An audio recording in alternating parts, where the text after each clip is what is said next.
I'm Tommy Evans from DROIDS Recording Studio, and you're about to learn how to attract more bands and get steady, consistent work. After the intro.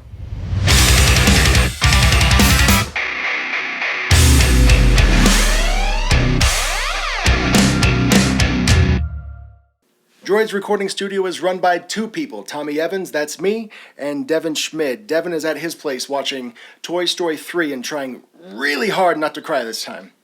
We are audio engineers that specialize in heavy music, and we make videos about the recording and mixing process of that. If this is something that you're into or something you want to learn more about, that's awesome. Thank you. Hit the subscribe button and then turn on the little bell notification so that you get notified whenever we post something new. While trying to come up with video topics to discuss, I reached out to some of my audio buddies and I asked them what kind of obstacles they were experiencing. One of my good friends, Taylor, who runs Audio Terror Recording Studio, and I'll link to his stuff in the low end so that you can check him out. He mentioned he was having a hard time getting consistent work and just getting more bands into the door. If you find yourself in the same situation, buckle in, buddy, because we're going to show you what DROIDS does to have a steady flow of work pretty much year-round and stay booked out as well. We're going to be going over 3 ways to get more consistent work, and this is way number 1. You have to be involved and present in your local scene. You can do this by going to shows. If you're around consistently enough and you become to be known as the studio guy, you'll be able to stay at the top of people's minds when their band is ready to record, or if they have a friend's band that's ready to record. Is this bugging you as much as it is me? Look, have you ever heard of the Pittsburghs?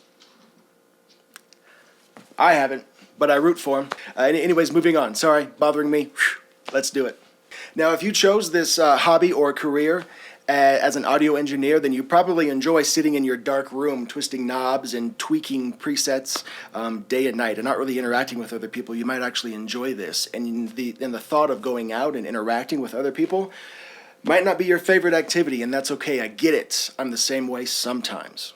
Now, I urge you to try this out and going out and being a part of your community and being a part of your scene, because listen, best case scenario, you go out and you land a gig. Congratulations. Worst case scenario, you go out and maybe a band tells you no. That's fine, because you still learned how to not approach a band. It's a win-win every single time. Whether you get a gig or not, you're still going to learn something about yourself or about the scene that you're in. Can't go wrong.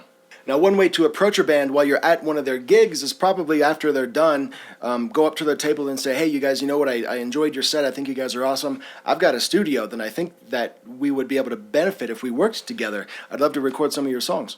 Now, this is not the best time or place to talk about a budget or schedules just yet, but I just want you to plant the seed. Let them know that you've got access to audio gear, you know how to use it, and if they need anything like that, you're in. Now, this next part is very important. You need to follow up with these guys, because if you don't know who they are at the time of introducing yourself, obviously if you're introducing yourself, then they don't know who you are, but you get it. At this point, you're just some guy that they just met who's offering a service. They might not have been looking for recording at the time, or maybe they were and they haven't heard of you yet. Whatever the case may be, you need to follow up with them a couple of days after the show. Hit them up on Facebook Messenger or something similar and remind them. Say, hey, I'm the guy that came up to you. I have a recording studio. That was me. I still want to get in touch. Let me know if this is something that you need from me. So now, even if they don't reply back to you right away, it's okay, because now they have a direct line to you. They know where to go to check you out to learn more about you before they say yes or no. Another little tip is that you can message the most active member of the band. There's always 1 or 2 of the guys that are in the band that are always on social media. You can tell because they're posting all the time, liking things all the time. Find the most active band member and just give him a friendly reminder as well. Say, hey, I'm the guy that introduced myself. I don't know if you saw the band message yet, but let me reach out to you as well. This is what I do, and this is what we can do. Something like that. Now, if they write you back and they actually confirm that they do want something, that's wonderful. Again, congratulations. The worst case scenario in this is that they just straight up ghost you. They see your messages, but they don't reply. I would still follow up every 2 weeks, probably over the span of 2 months. That's going to be at least 8 messages. If they see all of those and they're not replying, well, message received. You can probably take that band off of your follow-up list at that point.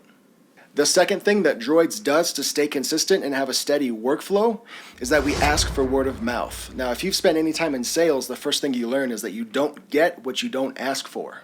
And if you're not literally asking the bands that you're working with to help you spread the gospel of your studio, Odds are they probably won't. Now, I think the best time to do something like this is towards the end of the project, when you can say something like, hey, you know what, I loved working with you guys. I'm stoked on how everything's turning out.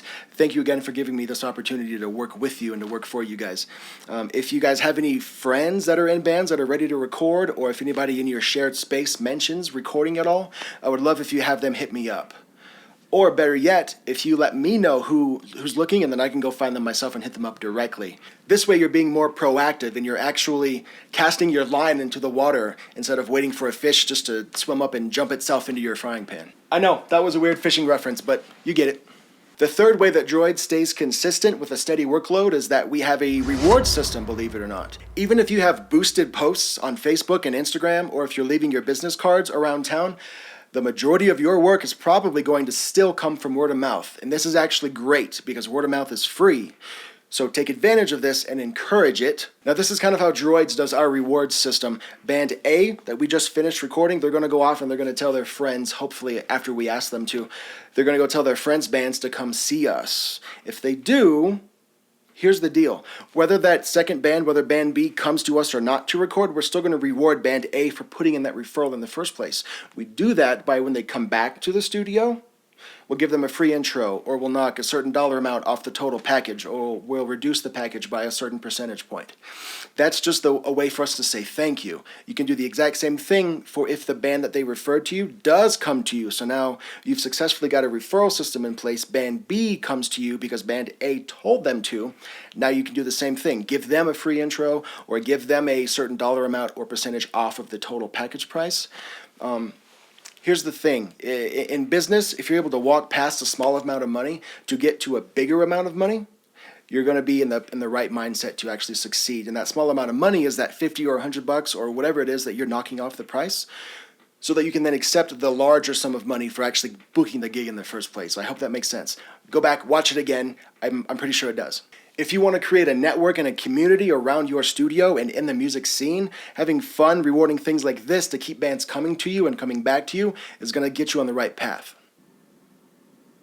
You know what, I'm sitting here and I'm going over my bullet points. I've hit everything that I wanted to, but I'm going to add a fourth point that I just remembered.